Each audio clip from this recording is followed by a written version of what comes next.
Hi, everybody. This is Adam Elenbaas from Nightlight Astrology, and these are your sun and rising sign horoscopes for the month of October 2019. So, this month I'm trying something new. I'm doing all of the signs of the same element in one video. So, in this video, I'm going to be covering the air signs. So, this is if you are a Libra sun or Libra rising, an Aquarius sun or Aquarius rising, or a Gemini sun or a Gemini rising. So let's go ahead and start with Libra, the first of the air signs, the cardinal air sign, and see what's going on. So first, let me tell you what's going on for all of us this month. There are two major stelliums forming in the signs of Libra, making aspects all month long to Saturn and Pluto and Capricorn. And then there are transits in Scorpio, which are making oppositions across the wheel to Uranus and Taurus. Those are the big transits of the month that we're going to cover in today's video. So what do those look like date-wise? So you got Mars entering Libra around the 3rd of October. Around the 7th, you're going to see the Sun squaring Saturn. And then around mid-month, right around the full moon, the 12th to 15th, thereabouts, you're going to see the Sun square Pluto. And then around the very end of the month, last week of the month, you're going to see Mars, who will go all the way through Libra, moving into a square with Saturn as well. So a bunch of squares from Libra to Saturn and Pluto in Capricorn. That's piece number one. The second are going to be a series of transits through Scorpio to the opposition with Uranus and Taurus. Now that is happening from Mercury around the beginning of the month, first week of the month, that's forming. And then you've got Venus again towards about more like the middle of the month. And then at the very end of the month, you have the Sun opposing Uranus and a new moon in Scorpio opposing Uranus and Taurus. So the point for either of these groupings of transits are that because there's so many transits happening and they're all moving so quickly, the most effective way to understand how this is going to impact you in the simplest, most concise terms is to look at the houses that these series of transits are taking place across. So, for example, the 1st and 4th house for Libra Sun, Libra rising, which we're going to look at in a moment, or the 2nd, 8th house for the dynamics between the Scorpio Taurus oppositions. So you look at those houses, you get the topics of those houses, and then you think what kinds of changes, what kinds of karmic unfolding is going to take place, given that these topics keep getting activated. These houses are the ones where everything's hanging out. So that's what we're going to do. We're going to start with Libra Sun, Libra rising. All right, so for you, the transits taking place in Libra and in Capricorn, right? 1st house, 4th house. What is that dynamic all about? The 1st house, 4th house is the axis of identity, self, inceptions or new beginnings, and health. So your vitality, your sense of being in control, your sense of having your hand on the wheel, your sense of self, personality, and new beginnings. So it's for Libras, it's a time with a new moon recently in your sign. The Sun just entered your sign if you're a Libra sun or Libra rising. It is a time of new beginnings and a focus on you, and a kind of a time for self-evaluation or the starting of something new that's very personal to you, or maybe sometimes issues around your health, your wellness, your appearance, working on your behavioral patterns. So there's self-focus. And then it's coming into contact with more difficult, heavier, weightier energy that's hanging out with Saturn and Pluto, you could say, in the 4th house around home, family, roots, property, living environment, your parents, specifically sometimes, especially with Saturn in the 4th, your father or grandfather, things like that. So as you are changing, it's coming into direct dialogue with issues around root level identity and security in the world. Where do you live? Are you safe in the world? What are your parents like? Are you dealing with ancestral or family karma right now? You might be trying to set a strong foundation this month in your life as you're starting something new, or you may be thinking about a complete character change, a plot twist in your life, and a character change that's very personal and somehow relates back to the past or to your family or to where you want to live. These are the kinds of things you can anticipate this month with the 1st and 4th house axis highlighted all month long. The other major transit are going to be all of the planets moving through early Scorpio, especially opposing Uranus in the 8th house. So what are these transits? The 2nd and 8th house activate our money that is ours, money that I earn, that is mine, my possessions, my resources, versus those that come to me through other people, that I owe other people, or that other people owe me, or that are shared with other people. So the access of finances and resources, and the contrast between independence, self-reliance, and then the need to share with other people, or for other people to owe you something, or for you to owe someone else something. Those psychological dynamics in relationships may be very pronounced this month. The new moon at the end of the month suggests a period of newness in relation to finances that could be quite nice. But it's coming through the shock, disruptions, and revolution of Uranus in the 8th, which often means that your personal growth around money, finances, jobs, resources, etc., is coming because there are shocking events happening in your relationships. So an example of that would be that a partner's money or job is changing in some dramatic way, somewhat suddenly perhaps. The other possibility here is that there are the need for someone else to break free and do something on their own, and you may also be needing to break free of unhealthy codependencies. That's Uranus in the 8th house. On the other hand, the potential for there to be liberation from debts, emotionally, karmically, financially, is there this month, as is the potential for something very deep and substantive to change or shift around money or finances in particular. Now, sometimes second, 8th house is going to access confrontation with things that we fear, things that we want to hold or possess, versus things that we lose or that we have to let go of.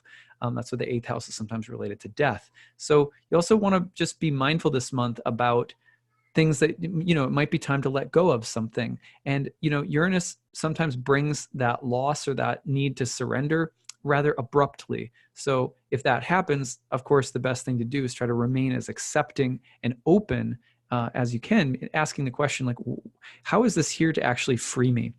Because Uranus is always trying to do that for us. All right, let's take a look after Libra. Let's go to Aquarius, which is our fixed air sign.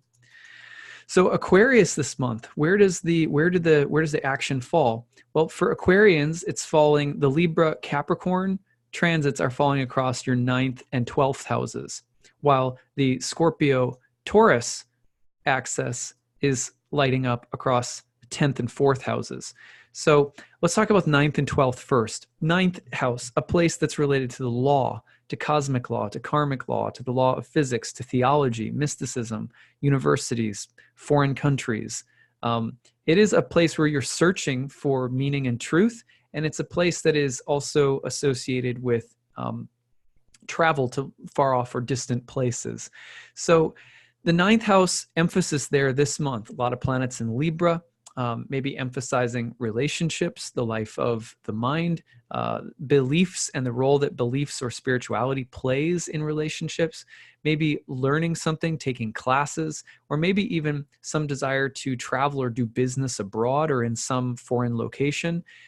Those are all possibilities given the presence of the Venus and Mercury dynamic in the 9th house to start the month. The thing that the 12th house represents, on the other hand, is self-undoing, self-destructiveness, isolation, doubt, or despair, losing the plot, losing control. 9th house, 12th house dynamics, when they come up, they often reflect times when we are being asked to basically reflect on what we believe is true, reflect on our doubts, explore our doubts openly, allow ourselves to have doubts. But also it has to do with what do we cling to in terms of a higher truth, a higher path, whether it's something educational, something spiritual or religious, in order to see ourselves through difficult or uncertain times, which are signified, of course, by Saturn and Pluto in the 12th house.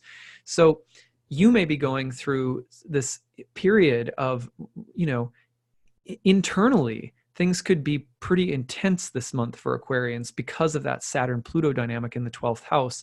But it relates back to the question of, well, why am I here? What is true? What is real? What gives me a sense of purpose? The exploration of those higher questions, which the 9th house is all about, in response to or in close relationship with some of the heavier dark night of the soul kind of qualities with Saturn and Pluto in the 12th. It could be very monastic. You could feel the need to, escape into the life of the mind, the life of the spirit, needing some time away, needing time to reflect and learn something new.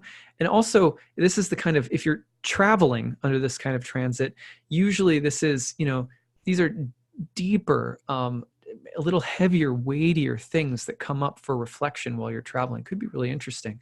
Now, the other thing to look for is going to be the oppositions from Scorpio to Uranus and Taurus in the 4th house. So here we see the 4th house, which is the house of home, family, roots, parents, property, sometimes the father in particular, and Uranus down there. Uranus in your 4th house is going to try to shake up the status quo. It's a revolution at the roots. Uranus disturbs, disrupts, revolutionizes, sets free, emancipates, liberates, but also provokes and disrupts unexpectedly and sometimes suddenly. And so that revolutionary energy at the roots around home, family, etc., is in this dynamic tension with these scorpionic planets in the career house, in a house that has to do with what is my purpose or calling, what's my professional life look like, or what am I doing every day with my life and where is my life heading? 10th house is traditionally called praxis, which literally just means practice, action. What are we literally doing all the time? What you're doing could be changing this month dramatically as there is some kind of revolution at the roots taking place. Whereas there's this dynamic tension between the need for change at the roots and changes that are happening in terms of your work or what you're occupying yourself with on the day-to-day. So that's another big series of transits all month. Watch for the new moon at the very end of October to really re-emphasize these themes all the way through November. So finally, let's take a look at Gemini, which is our last air sign.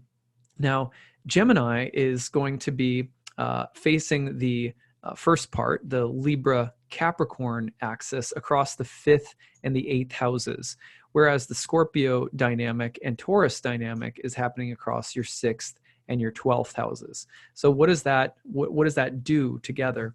Well, first of all, the 5th house is a house of creativity, joy, pleasure, happiness, sensuality and sexuality, children and pregnancy, creativity, performance, and the arts. Was traditionally, the 5th house was called the joy of Venus.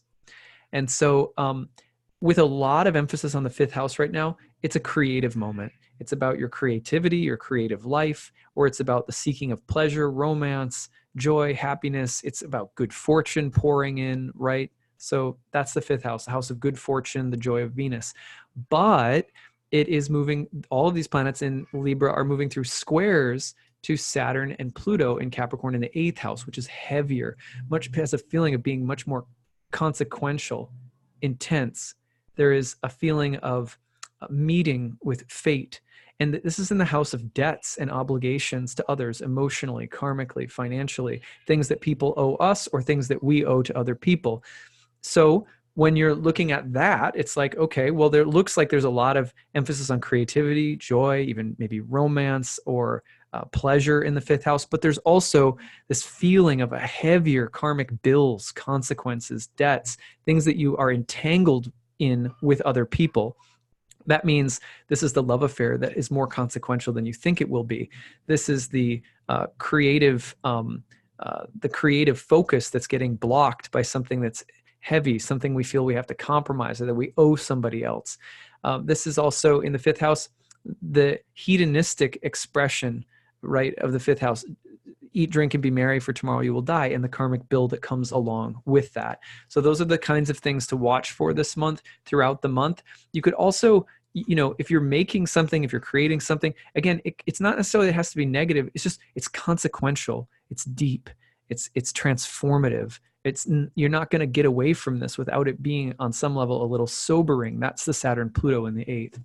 Now, when we look at the other axis, which is the 6th and 12th house axis, this doubles down on the theme that this is going to be a weightier, more consequential month emotionally, spiritually, psychologically. Why?